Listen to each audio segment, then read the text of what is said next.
Welcome to First Mover, your first global look at today's action in the Bitcoin, blockchain, and digital asset space. I'm your host, Christine Lee. Joining me are my co-host, CoinDesk Managing Editor of Global Capital Markets, Lawrence Lewitton, as well as Managing Director of International Content, Emily Parker. Good morning, Emily and Lawrence.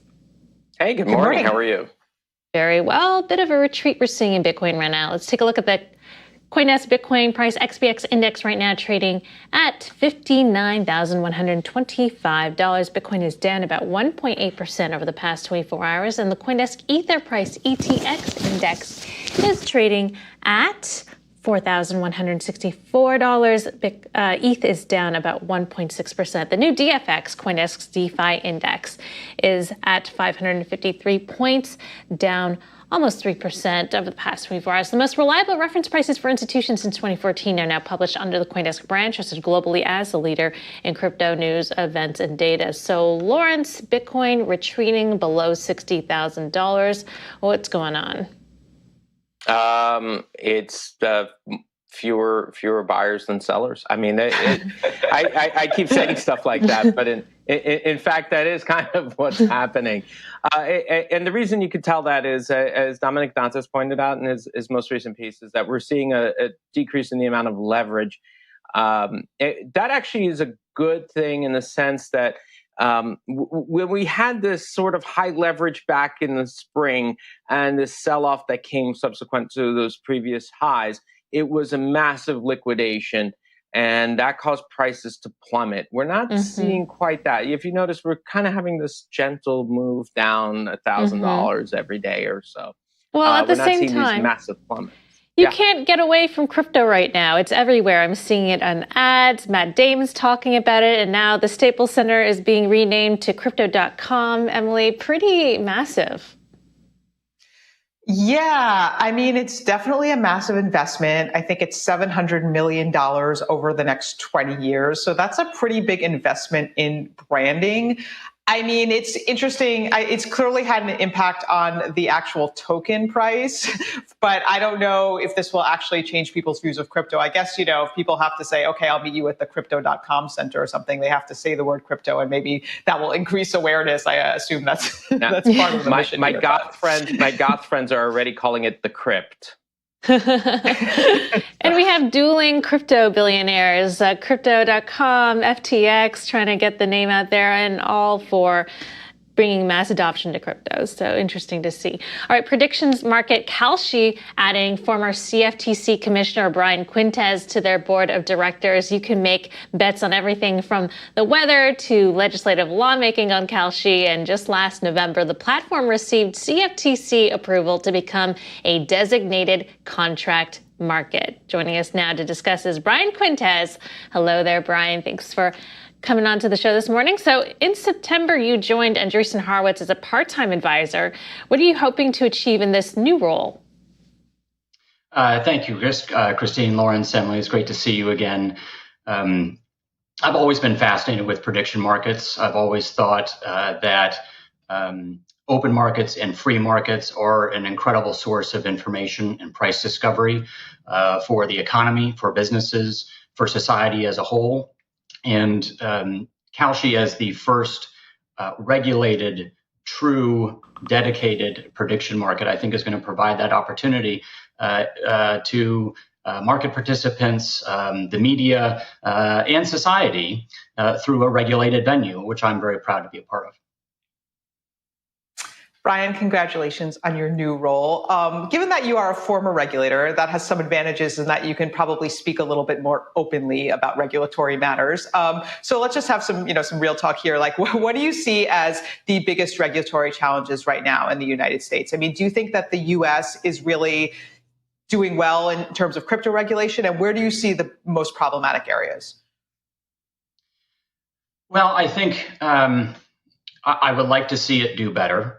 I think there's been a turf battle among newly appointed heads of regulatory agencies to try to bring some aspect of crypto into their jurisdiction, applying old regulations and old law to new technology, possibly regardless of the consequences to either the investors and consumers of those digital assets or the future innovation that crypto and Web3 can provide to society and the economy.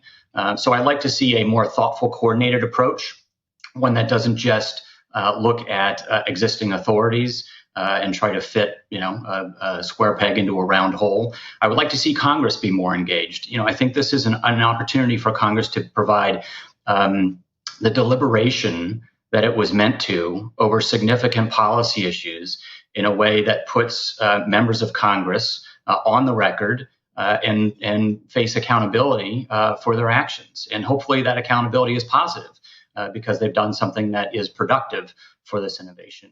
But we'll have to see. I think that there are a lot of different speeches going around. There are a lot of different views going around. Some want to fit stablecoins into a certain segment, regardless of how they're regulated under state law or what they look like from a banking function or a lack of a banking function. Some want to categorize all tokens as securities and therefore require trading venues to register as exchanges, but yet there's no clarity on why some tokens are securities or which ones even are. And even in Commissioner Benham's confirmation hearing to be the chair of the CFTC, there was discussion by Chairwoman Stabenow of the Senate Agriculture Committee about creating new authorities for the CFTC to be involved, which, depending on the outcomes of that, I think could make some sense. But regardless, I think it's important for Congress to deliberate this in the way that the Constitution contemplated so that we can have a good and productive policy result. Thanks, Brian. That's a really interesting analysis. I just want to follow up quickly on your comment about turf battles, because turf battles are sort of the most Washington thing ever, right? Like everybody in Washington is just fighting turf battles all the time. It's like what people do. But is there anything specific about crypto? Like how would you describe the turf battles over crypto? Is it that people kind of just want a piece of the action? Like they see this as an opportunity and so they want to kind of make it part of their portfolio, or are they worried that it's not being regulated enough? I'm just curious, like how you would characterize this particular turf battle. Well, I think individuals' motivations vary, and it's hard for me to speculate on any individual's motivations. I think anybody can do that and reach their own reasonable conclusions about why one person is advocating to take this under their jurisdiction versus another. I think that there is an interest by businesses and service providers to operate in a way that has high integrity, and if that means that regulation and registration can provide that in a way that doesn't destroy their functionality and doesn't destroy investor confidence in the assets and doesn't destroy value, I think everybody's open to that. But I also want to be careful because as you look at this community, I think it's been remarkable that this is a community, the crypto community, that has really embraced individual responsibility for their decisions. And I think that needs to be protected. It needs to be honored. It needs to be recognized that we have a $2.53 trillion market of tradable value that has grown without the purview of the government, heavy-handedly or big-footedly stepping in and saying this is wrong or you need to do things in this way. So I think that there are a lot of different models, but again, hopefully that's why Congress comes in, if something is going to happen, to make very clear what the right regulatory approach is for crypto assets, for crypto businesses, for crypto service providers, in a way that's thoughtful and allows for debate and allows for elected officials to face accountability for their decisions. So, Commissioner Quintenz, you basically touched on it, but it's along those lines. There's a stablecoin report that came out. Does it show that the government really doesn't have any teeth right now when it comes to stablecoins? It doesn't right now have any jurisdiction or knows what it is when it comes to some of these larger ones, such as the Tethers and USDCs of the world. And should government regulators be on top of those things, or should they leave them alone and let the free market decide what their true value is, whether or not they should be worth $1? Shouldn't it be caveat emptor? So, I want to be clear. I think that there is value that appropriately calibrated regulation can provide to market integrity and to confidence. That doesn't mean that it's absolutely necessary. And I am always wary of what I kind of think of as anecdotal regulation, where you pick, the one bad actor or the one awful example in a space and create an entirely new regulatory regime around that, regardless of the diversity of the space or how other actors are behaving or how much that one example actually impacts the marketplace. And so, I think as Congress and the government consider the impact of stablecoins now, what they are empowering in terms of DeFi and the future of the Web3 economy, I think it's important that they realize that whatever they do, they shouldn't preclude that innovation, as well as realizing that they have to treat similar things in a similar function. If you force it into a banking structure or only to be issued by depository institutions that are insured by the FDIC. There are a whole host of minimum capital requirements that come along with that. And so, I don't necessarily know how that impacts that kind of business model. And the other issue that can come along there is that, if the government takes an action that is destructive, this innovation will find a way to flourish in a way that's legal, but possibly outside of, that regulatory decision making that's arbitrary. So, the innovation can evolve to meet the functionality and how we can see the future of this space if the government does something that's too preclusive of that value creation. So on a somewhat related note, Solana Marova is going in front of Congress right now, and she's considered a very controversial pick to run the OCC. Primarily because of some of the previous papers that she's written on banking, that she's been accused of basically wanting to get rid of private banking, essentially, and have it all go to the Fed. Do you think that, what do you make of it? I mean, do you think that these concerns are overblown, or do you think that it may fundamentally at least change how the involvement of the federal government is in money, and what would it mean for crypto?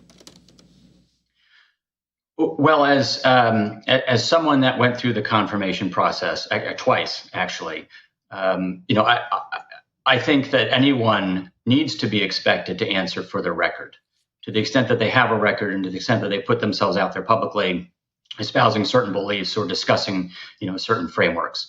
And I think it is absolutely fair to ask about those things. I think the responses, to those questions should be incorporated into each senator's decision in terms of their confirmation vote on that or on any other nominee, for financial regulatory or even just, a government appointment. I think it's important. As I think about this, if people show you who they are, you should believe them. And there are plenty of people who have faced confirmation over the last 4 years who had their records and their writings heavily examined during their confirmation process and didn't necessarily get through the confirmation process because of it. So I think an examination of a record is very fair. I think tough questions about someone's individual beliefs are very fair, because once they're confirmed, once people especially independent agencies are confirmed to lead them, they have a lot of power to make decisions using a lot of flexibility in the law, and can do so in a way that doesn't necessarily provide a lot of accountability to Congress or to the American people. So I think these decisions have to be made very carefully. Do you think she's too radical to run the OCC? Well, I think that there are a lot of other candidates that could probably provide more stability in terms of the potential outcomes of regulatory decision making. So I don't want to put labels on anybody. People may decide put similar labels on me, and I think the important part of the confirmation process is to have the dialogue, is to have the record come out, is to face tough questions, to consider responses. If someone gets through the confirmation process successfully, to hold them accountable for their answers. All right, Brian, thank you for weighing in. Congratulations on your new role. We'll certainly be watching the developments of that confirmation hearing going forward. Thanks for joining us. That was Brian Quintenz, former CFTC Commissioner, Advisor at Andreessen Horowitz, and Kalshi board member. Coming up, checking in on Asia and a crypto markets update with asset manager, the Strategic Funds.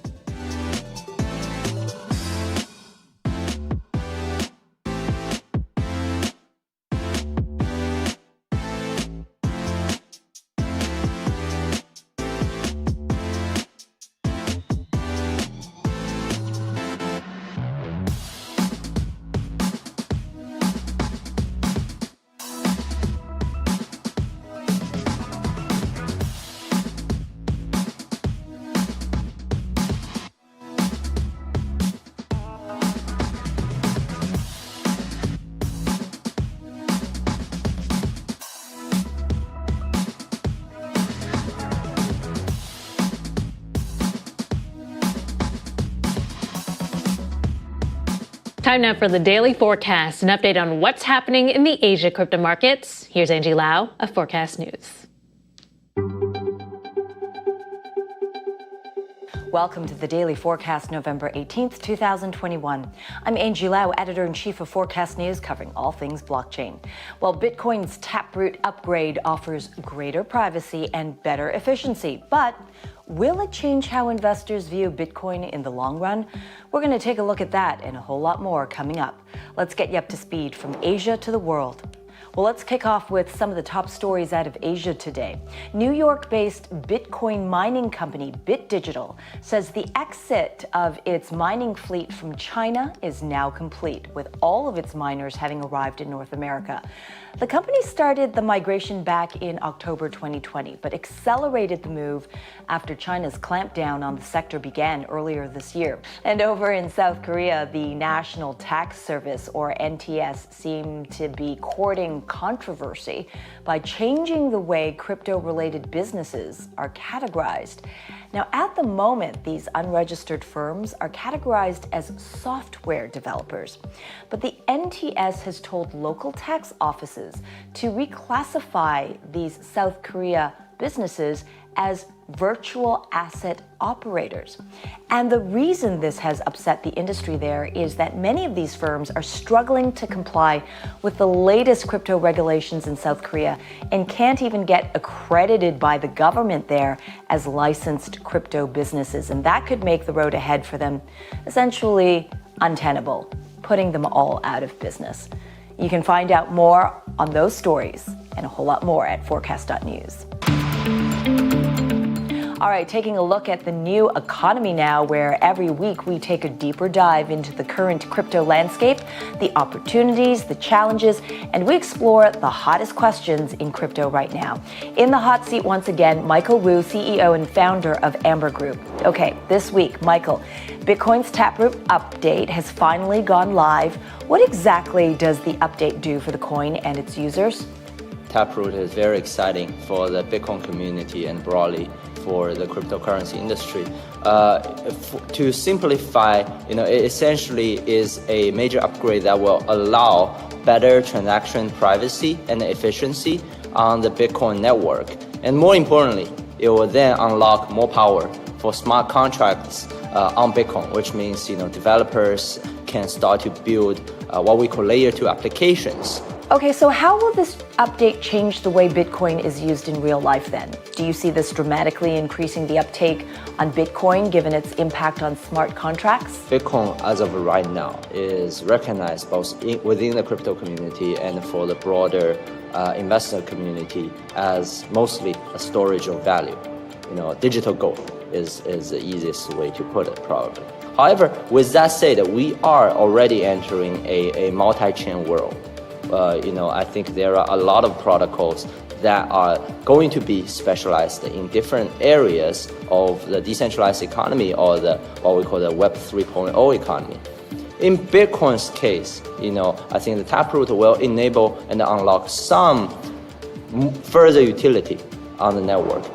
It is all about the competition, but in this world, it is, after all, the new economy we are talking about. Thanks, Michael Wu, CEO and founder of Amber Group. Meanwhile, Singapore-based Mintable has set its sights on becoming the world's largest NFT marketplace. In a major platform upgrade, it will catalog all the NFTs ever minted on Ethereum, as well as introducing a new rarity meter feature. Forecast News' Carolyn Wright has more on what that means for NFT investors.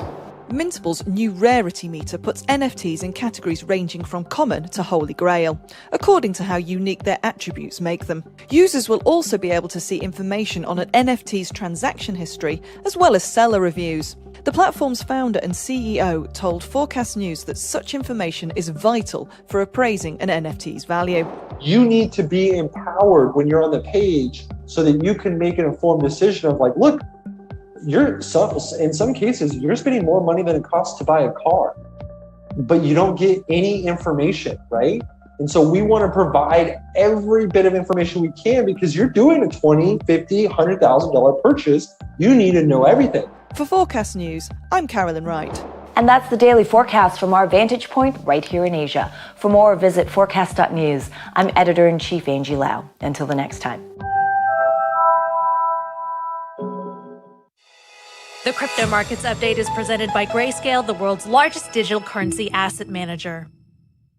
Checking in on Bitcoin, the CoinDesk Bitcoin price XVX index is trading at 59,058. Bitcoin is down about 2%.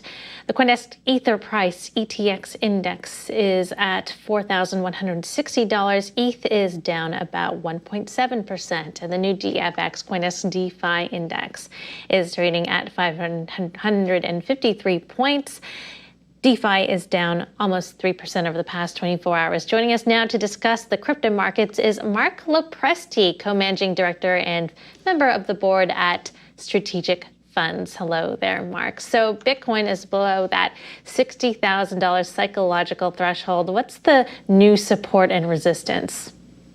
Well, the important number for Bitcoin is 58.4. And as we're sitting here, we're getting really close to it. Similarly for Ethereum at 40.33. We think there's a lot of indicators of a continued bull market. We see what's happened recently in our mind as some profit taking following the regulatory rally that happened in the early fall. And a lot of the indicators that we're looking at see while we are testing these support levels that going into the end of November, we should see continued strength in Bitcoin and some of the other key cryptos. Yeah, Marc, some of the leverage, as I said earlier in the broadcast, that some of the leverage has gone down since earlier on. Do you think that that's helping to create that support, or do you think that we'll see an increased leverage potentially on the upside over the next few months, or do you think it'll just kind of be just sort of inch its way up from the levels that you think will be the support here? Well, to a good point that you made earlier, reduction in leverage smooths volatility.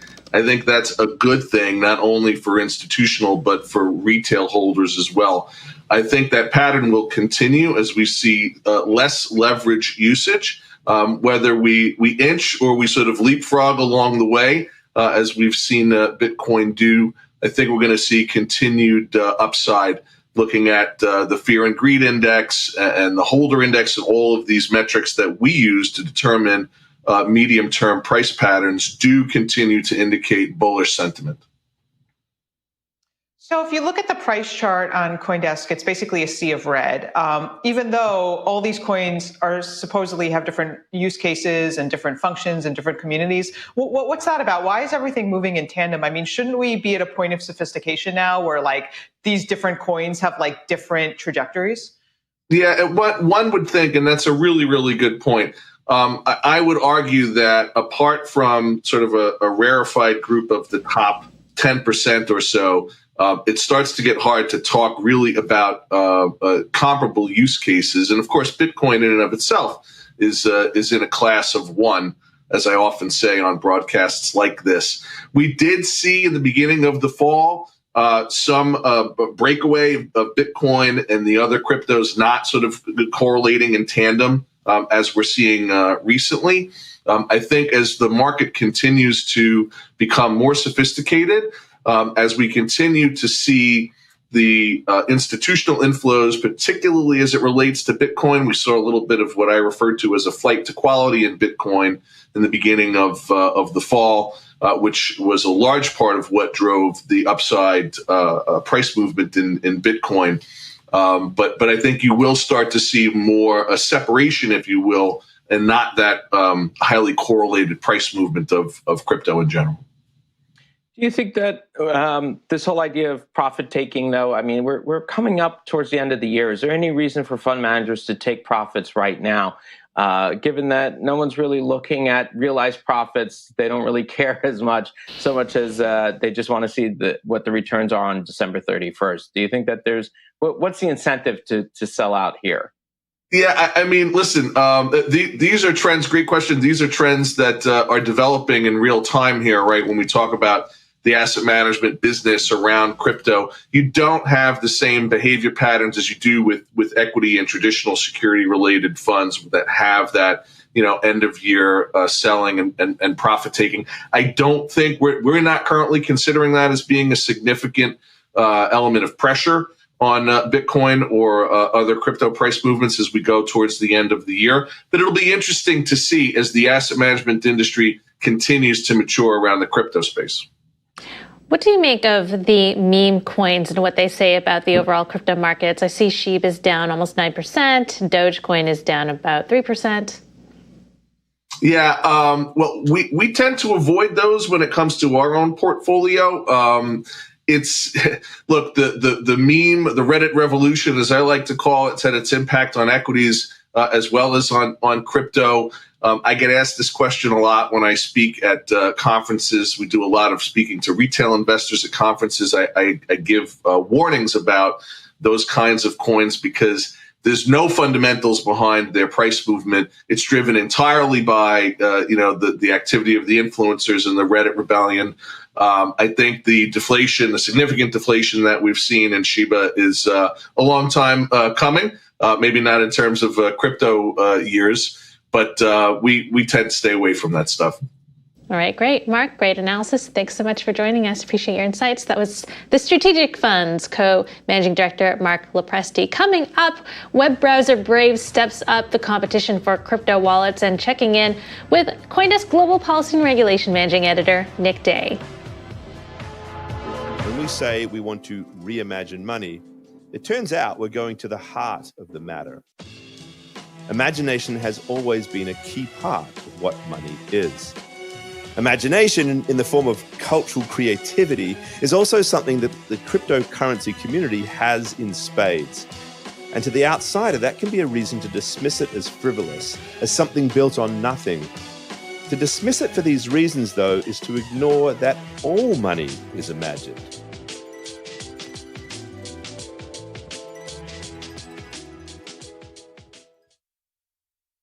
Welcome back. Time to check in with CoinDesk Global Policy and Regulation Managing Editor, Nick Day. All right, good morning, Nick. So, any new updates on the infrastructure bill? This morning, a bipartisan group of lawmakers in the House of Representatives introduced a new bill to try and modify the crypto-related provisions in the infrastructure law. It's led by Representative Pat McHenry, who is the ranking member on the House Financial Services Committee, and Congressman Tim Ryan. So both parties are represented in this.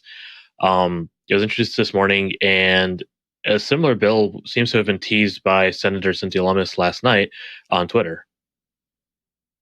So, Nick, we have Celia Marova going in front of Congress today to as part of the confirmation process. We just heard from Commissioner Quintenz giving his, let's just say, his diplomatic opinion on her stances. How is she going to be received by the Senate, and do we know what her chances are? So there's definitely a frosty reception to her, especially from at least one of the parties involved in this process. Progressives have hailed the move, while those on the other side of the aisle have pointed to Omarova's views on banks and having the Federal Reserve handle retail banking services rather than having commercial banks do so as an issue for them. I think it's probably too early to say. The questions that are going to be asked today will be really revealing, I think, during this hearing. But whether or not she gets voted out of committee and voted confirmed by the entire Senate, I think that's still an open question.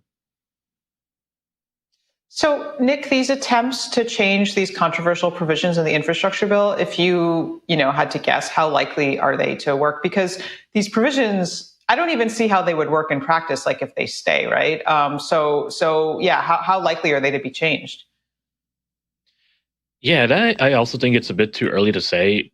What's interesting to me is that this is a bipartisan effort on both the original provisions and the new bill to modify them. So you don't have the usual party breakdown in terms of Democrats want one thing and Republicans want another. You have Democrats and Republicans both saying, "Hey, we should change this," as well as who wrote the original bill that was signed into law this week. There is fairly broad bipartisan support for changing the bill, both in the House and the Senate. So that is, I think, a sign in favor of something happening.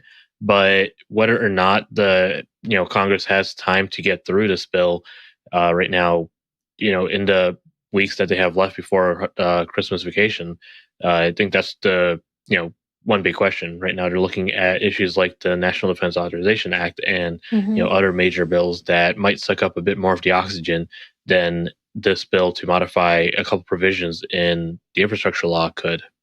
All right, lots of activity brewing. Thank you, Nick, for the update. That was CoinDesk Managing Editor of Global Policy and Regulation, Nick Day. Don't forget to sign up for the State of Crypto newsletter on CoinDesk.com. The CoinDesk Spotlight is brought to you by Nexo, the place to earn on Bitcoin, Ethereum, and more. All right, move over MetaMask. There's a new built-in browser crypto wallet in town. Brave, the crypto-focused web browser, is adding a native wallet to capture some of MetaMask's market share. It will support Solana and all Ethereum virtual machine compatible tokens. Joining us now is Brave CEO Brendan Eich, who is also the creator of JavaScript and co-founder of Mozilla. Welcome, Brendan. Great to have you here. So tell us how this browser works for folks out there who don't know, and how this wallet fits in. So Brave is a browser that by default blocks tracking and fingerprinting, other threats to your privacy. And we keep working at this because the adversaries who try to track you keep working against us and other protection systems. And Brave has grown to 44 million, I think, this month coming up. Users, and we have a lot of crypto-focused users because we integrated our own basic attention token as an option for users who want to take private ads. We don't learn anything about the user and get 70% of the gross advertising revenue. And then they can send that back anonymously to their favorite YouTube channels and websites and so on. So we have a crypto practice that's quite experienced. And in developing this, we wanted to add the wallet that we've now deployed in desktop that allows users to own their own crypto, to have self-custody of crypto. And how much has been paid out to users so far? And I guess the idea is to pay users in BAT directly to their native crypto wallet in the Brave browser.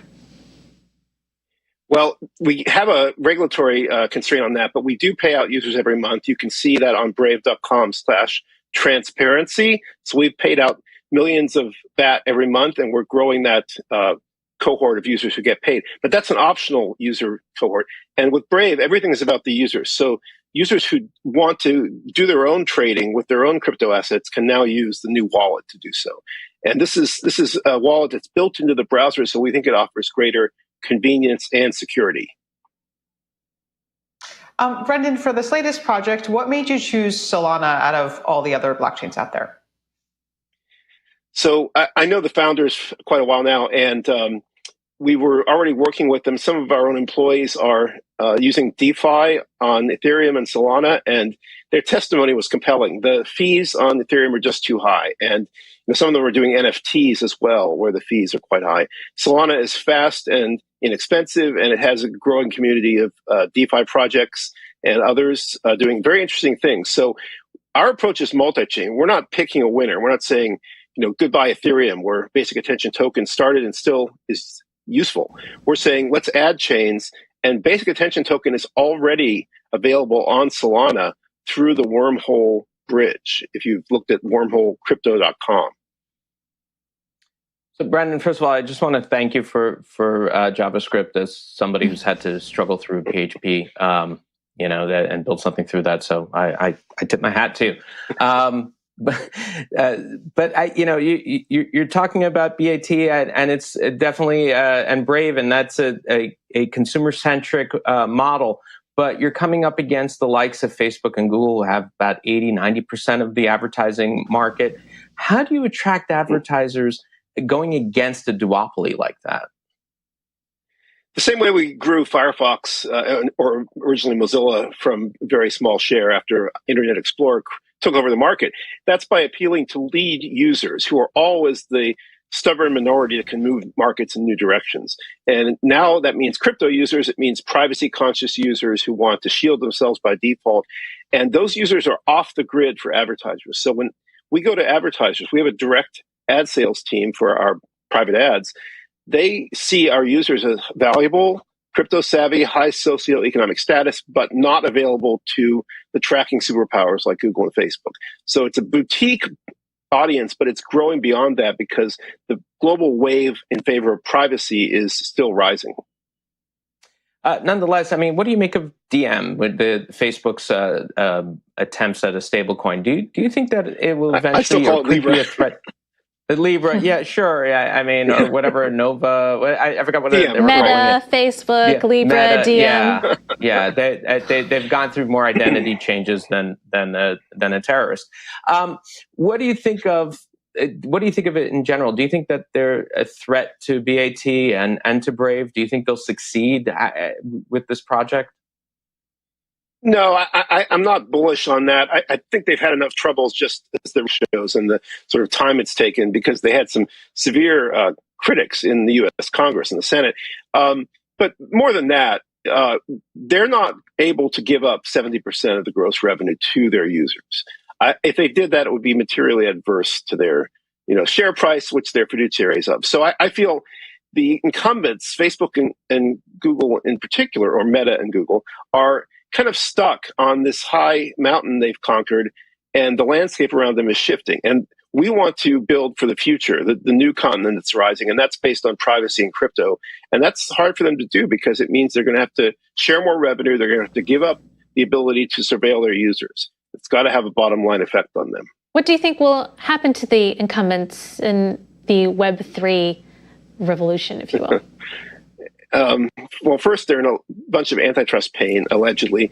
I think also they have innovators' dilemma. They're big companies. I know people who've been there, some of whom have left, and I hear that it's hard to get things done. They still have a lot of resources. They have a lot of big brain power. So I would expect them to try to follow at some point. But we're going to build, and others are building Web3 ahead of them. We're not going to wait, and it has to be open standards based. It can't be, Mark's metaverse. I just don't believe that will work any better than the walled gardens of the 90s prevented Netscape from building the web up to Web 2. Brendan, you guys obviously have a very impressive number of users, but I'm just curious if you think this is where you want to be right now. I mean, I think the really interesting thing about privacy, right, is that so many people talk about it and they complain about it, but when it comes to actually leaving Facebook or actually, switching browsers, it's really hard to make that jump, and I'm just wondering if that's a challenge that you're really facing, just kind of like customer inertia, right? Because given all the scandals that Facebook has had over the past years, it's kind of amazing how many people still continue to use it. I mean, how big an obstacle is that for you? Just that kind of psychological resistance to actually try something new, even if you do support privacy in theory? So the tip of our spear looks like a browser which competes with Chrome, Google's browser. So Facebook isn't quite the target, but we do find people getting off Facebook as they see the privacy problems. We saw this move off of WhatsApp. Or Google's the same concept, right? Google is definitely in our radar because of Chrome. What we've done with Brave is make something that works like Chrome. You can have the same extensions. You can have MetaMask if you like, and you can import all your data and extensions into Brave. You can switch over, or you can try using both browsers and seeing how you like it, and then cut the ties to Chrome. And what drives people to do this in our experience is mainly the sense that their privacy is being raided, but there's also a performance win with Brave. because we block so many trackers, we save battery and radio or data plan activity or Wi-Fi activity. This means that we load pages faster, we use less memory, and Chrome can't do this. They're often inventing new privacy sandboxes to try to save their business model, but their current model is utterly tied to tracking and surveillance and all these scripts that we block. Well, I see your user growth is expanding, so we'll see if people are smart enough to adapt. All right, Brendan, thanks for joining us. Appreciate you coming on. That was Brave CEO Brendan Eich. Time now to check in with Crypto Twitter with our tweet of the day. You know, the official edition of the United States Constitution is going on the auction block tonight at Sotheby's. It's estimated to be worth anywhere between $15 to $20 million. So, of course, we have a group of crypto nerds who created ConstitutionDAO to buy it. And now they're tweeting, okay, it is a little past midnight and we have now raised $40 million to buy this Constitution. Today has been absolutely incredible, but it's time for me to sleep. See you all in the morning. We tweet at dawn, #WAGBTC, which stands for we're all gonna buy the Constitution. All right, they have a governance cheaper token. Than buying Congress. Yeah, that's another DAO in the making potentially. They have a governance token called PeopleCoin that'll be issued. So if you want to buy some PeopleCoin in the future, you're going to have a say of what happens with this copy of the Constitution. Something to consider. That's it for First Mover. I think it's incredible. All right.